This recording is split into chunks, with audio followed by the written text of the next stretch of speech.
you'll notice these gloves are huge. If something were to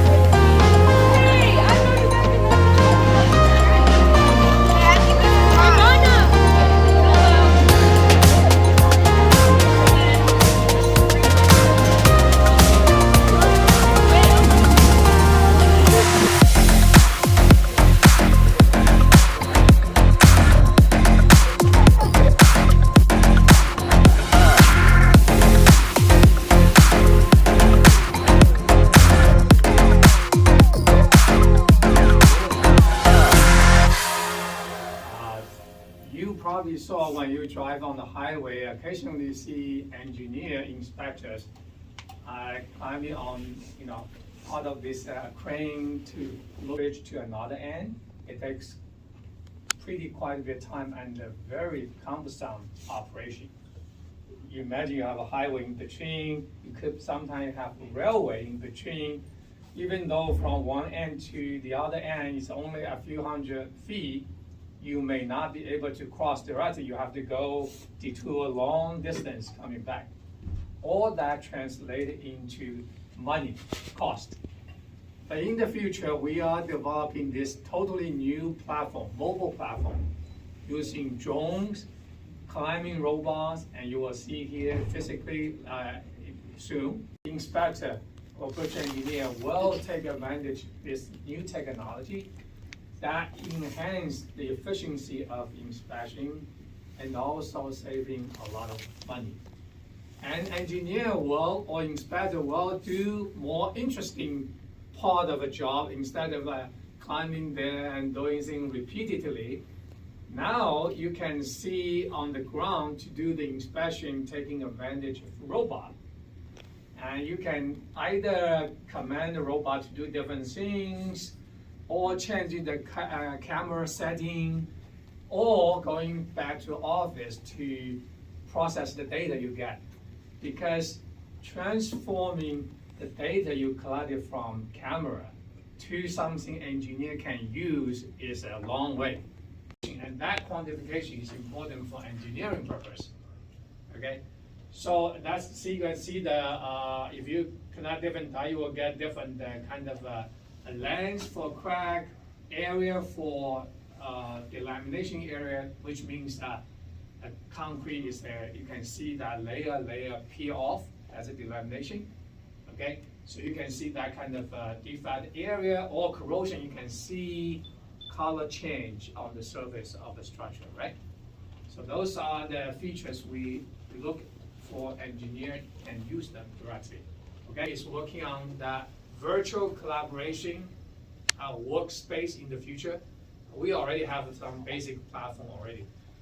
You can study here and then communicate with your parents in St. Louis. Physically, they are in St. Louis, but talking about your project, how interesting they are, what you contribute to that project, and your parent can see actual action you are taking to operate or contribute to that project. Whatever activity you can share, and your parent can see right away in real time. That's the power of this augmented reality in the future. What does that mean translate to engineering? We can have an inspection team of 2 or 3 people at one big bridge side, and they all contribute to the inspection task in the virtual workspace, so that eventually the product coming out of that collaborative effort is much, much better than individual can do, right? You have collective wisdom. And also a lot more fun, exciting, right? In isolated way and doing nothing, just standing there. Because during inspection, one person has to be designated as safe doing nothing, right? But if you bring that person into the virtual collaboration space, it will be very, very exciting and interesting.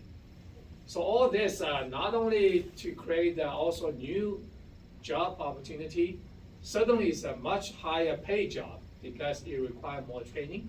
Usually you'll pay more, right? and also more exciting working environment we are creating. Next generation technology, okay? So I think in the US. We are the first group to work with a company called AirTrack with intention vision of high-speed transportation. We are talking about over 200 miles per hour. But these autonomous vehicles are not the ones you see on the highway. Nowadays, people are testing, right? Tesla and other companies, they all test autonomous vehicles. But we are not talking 40 to 60 feet above ground at high speed. So what that means, right, in the future, you saw a lot of sci-fi video, right? Three-dimensional transportation is becoming a reality. It's no longer two-dimensional. Now you see everything is on the ground, two-dimensional basically, right? And you have an airplane, of course, three-dimensional, but they are not integrated. When I say three-dimensional, they are integrated. You can coordinate the air transportation and the ground transportation for efficiency, for safety, for resiliency, and also for sustainability. So all these are important in the future. So this, what I mean is like a guided airplane is indeed, they are vehicles that can carry probably 100 people each vehicle, but they are moving at high speed along the guideway. And these, to improve the efficiency, energy efficiency, or whatever work efficiency, we air support the vehicle. Go any direction. It has to go along the guideway. We design and build it. Okay. In addition, we are going to make this high-speed transportation completely sustainable using renewable energy.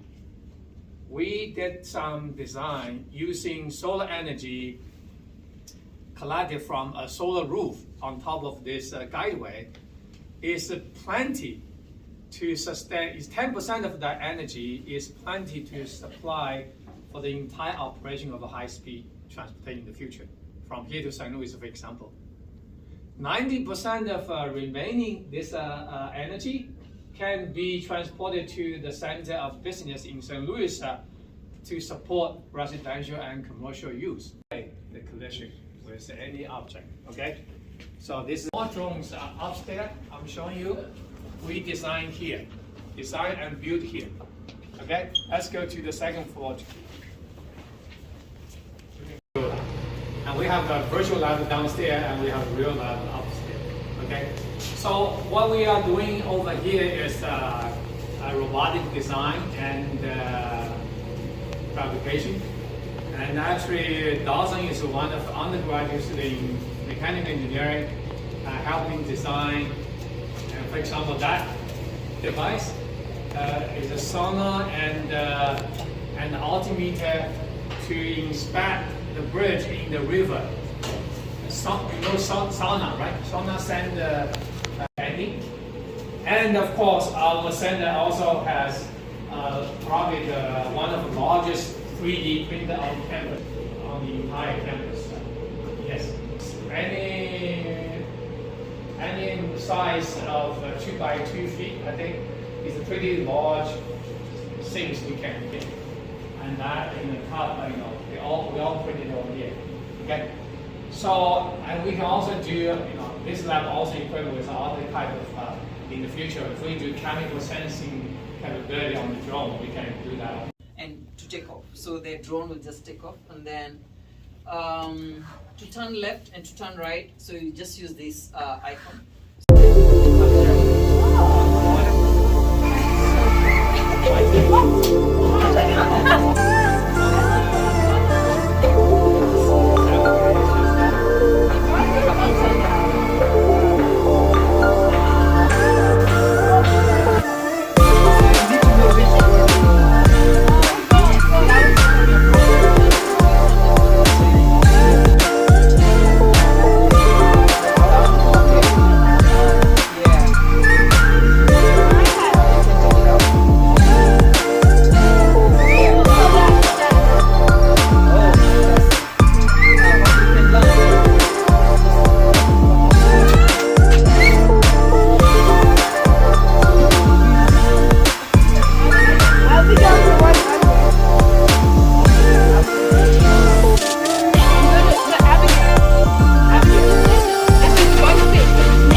And one thing that does is all those little tiny particles in there, it makes them attractive for each other.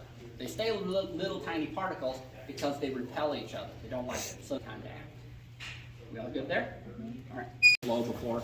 So we're going to kind of start with the river just starting to move. And in a lot of the areas and where we live a lot, it's actually kind of small rocks and dirt and things like that. It's called an alluvial type of setting. And when we understand, I'm going a little bit faster. Back it up. And when we understand how the land and the water works together, we understand river hydraulics. So a lot of that is how the rivers are going to flow and what's going to cut. And as you watch, I want you to look at this and see the colors over time too. So these are different sizes. They're all the same density, but what colors do we see over here? The yellows. Which scale is that? The small or the big? The big. So that's like a big rock. So there's not enough energy in the flow. So that's what's happening. On that far side, where the water's flowing fastest, it's going to make a cliff, and it's going to keep eating into that rock and keep eating into that rock, and it's going to fall down. So if I had my house, I should actually get a little house up here. If I had my house up on that bluff and I want to have a good look, it's going to fall in over time. You ever seen that happen, where there's a house up on a cliff, and they do fall in over time? Let's say there's another house right there. We'll watch that.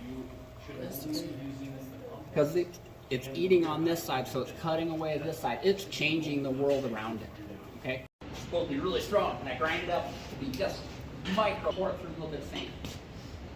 And because they're sticky now, and because there's a lot of sand to run into, all those particles are going to bump into that sand. This is just plain sand. I bought it at Lowe's within one bag, so it's just all you need. And you can see, in what, it's been 15, 20 minutes total that you guys have been here? How's that water looking now? Right. So, but would you still want to drink this, knowing that it was this just a few minutes ago? No. But you do, right? Okay, it takes a few hours to get through the treatment plant in St. Louis, but you're drinking the Mississippi River. All the bad stuff has just been taken away for you. The materials, when we stress it, when we apply load, what is their behavior? And the cylinder is going to do the same thing as that yoga ball. Breaks is along these planes inclined at an angle. The concrete isn't compressing or expanding, it's actually tearing like a sheet of paper or what we call shear. And that's when the failure happens. Concrete breaks. All right, so the gravel and how much water we can get a certain strength, or we can do really cool things with it. And we can make concrete that's lightweight, what we call lightweight. Have y'all heard of the concrete canoe design? Okay. They make a canoe, a boat out of concrete, it floats. Okay. We might want concrete that's denser than normal concrete. I think this weighs maybe 170, 180 pounds per cubic foot, maybe somewhere in there. So very, very heavy stuff. Why would we want to have concrete? So how much load? I want everybody to think about how much load they think this is going to take. Okay, and I want you to tell me when I get this going. What do we think? You think we'll make 48,000 at least? 40? 40? So you think it's breaking low? It may. We got a low one last time. We're up at about 30,000 pounds so far. What was the last one at? 21. 21, yeah. Yeah. It wasn't very high. Yeah, this is one of the ones that I had to grind flat. Oh. 36,000, about 900 pounds. Okay, so you remember design or something, summer camp. Yeah. Summer. Definitely should come over. And this one actually is. But that's one thing our students actually, of the things we talked about as students, they design stuff and design that. Turn it into a computer, do drawing. I really want to say is find that thing where you love what you're doing and do what you love, and it becomes easy. And even the building, so or if I really love it, now you can double down and focus even a little bit more. Like I want to be the architectural engineer. Technology to see what's around your vehicle. And then we also have a hyperspectral, the camera I was talking about, 500 or more color. And we also have a high fidelity Sony camera and GPS and all this into one. This is a small, but it's also very intelligent. You can avoid collision by AI technology. Okay, so you can fly. This is another one, and this drone is kind of a special. You can go into crowded area, as I mentioned before. We plan to use that to inspect large commercial. That one we designed, but asked the company to replace. And the drone in the back and also the upstairs we're showing you later is all made by ourselves. The drone in the corner is the one. And that drone is also made by MissouriUniversity. So upstairs we'll see you showing a lot more drones and robots we designed and built over here in the center. This is also, some of you may be familiar, that's a driving simulator. Now, this is how we can test your skill, driving skill. You know, we can